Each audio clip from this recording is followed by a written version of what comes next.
very important when it comes to getting people to take the next step or to buy into what you're doing is the ability to properly, clearly, confidently, and consistently articulate your transformation. You'll be surprised. A lot of people provide services and they don't really know like what their steps are to get someone from point A to point Z. What point A looks like, what point Z looks like. And within that spectrum, talk about that in your marketing. I think one of the most dangerous things as an entrepreneur is not ever having a challenge and things always going the way you want it to go. Welcome to this episode of the $1 Million Messaging Podcast. I'm your host, Cierra Seay. Remember, this is the only podcast where you're going to learn how to get more opens, more clicks, and more sales with your marketing, regardless of the industry that you're in. On today's episode, I am going to talk about something that I see a lot of people kind of skim over in their marketing, right? Whether it's their content, whether it's their ads, even in their emails. This is one piece of the pie that many people fail to, I don't want to say eat, but that many people fail to pay attention to, right? One thing that's very, very, very important when it comes to getting people to take the next step or to buy into what you're doing is the ability to properly, clearly, confidently, and consistently articulate your transformation. If you look at most of my content on Instagram, I'm constantly showing the transformation of turning email subscribers into actual customers. If you are not constantly showing what the transformation look like or constantly talking about it in any of your marketing, you are missing a very good opportunity to get people to actually believe that you do what you do and that you're good at what you do. So I'm going to give you 3 quick, easy ways to always clearly, confidently, and consistently articulate your transformation. And here's the first one. The first thing you need to do is understand your steps. You'll be surprised. A lot of people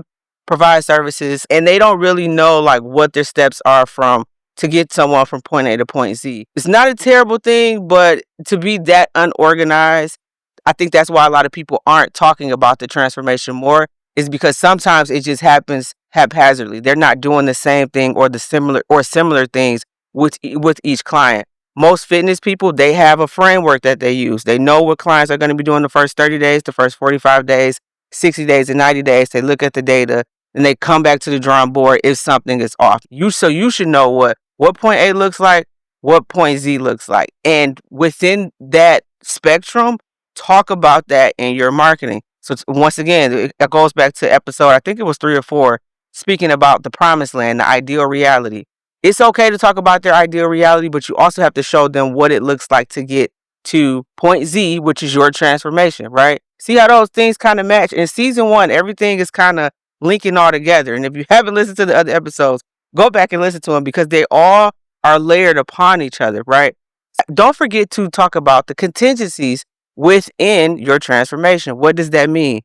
We cannot act like that everything is going to go the exact way you want it to go when you're working with the client or when you're providing a service, selling a product, whatever that thing is, because that shows that you are a true expert. Nothing ever goes exactly the way you want it to go while working with the client. And I think using contingencies as examples, as forms of content, even talking about it in your emails or your presentations when you're doing workshops, that helps people understand like, okay, this person has been doing this long enough to where they have run up against an obstacle and they know how to solve that obstacle. I think one of the most dangerous things as an entrepreneur is not ever having a challenge and things always going the way you want it to go. That's a very dangerous place to be. And if that's your reality, you probably haven't worked with enough people yet. So that's the second thing. The third thing you want to do when properly articulating your transformation is you want to talk about what happens after the transformation occurs. So if you want fitness, or I'm just stuck on fitness, what confidence? So that an increase in confidence comes when someone hits their goal weight. Peace of mind.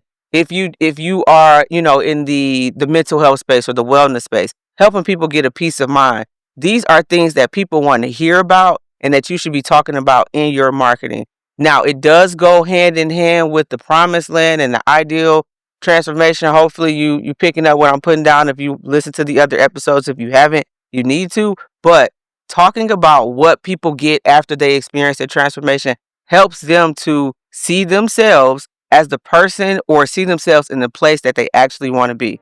So if you need help doing any of that, if you have any questions, do me a favor, subscribe, like, share this episode, drop your questions or comments in the comments on YouTube, or check out the show notes and you'll be able to see how to get with me directly to send your questions if you don't watch this on YouTube. All right, I'll see y'all on the next episode.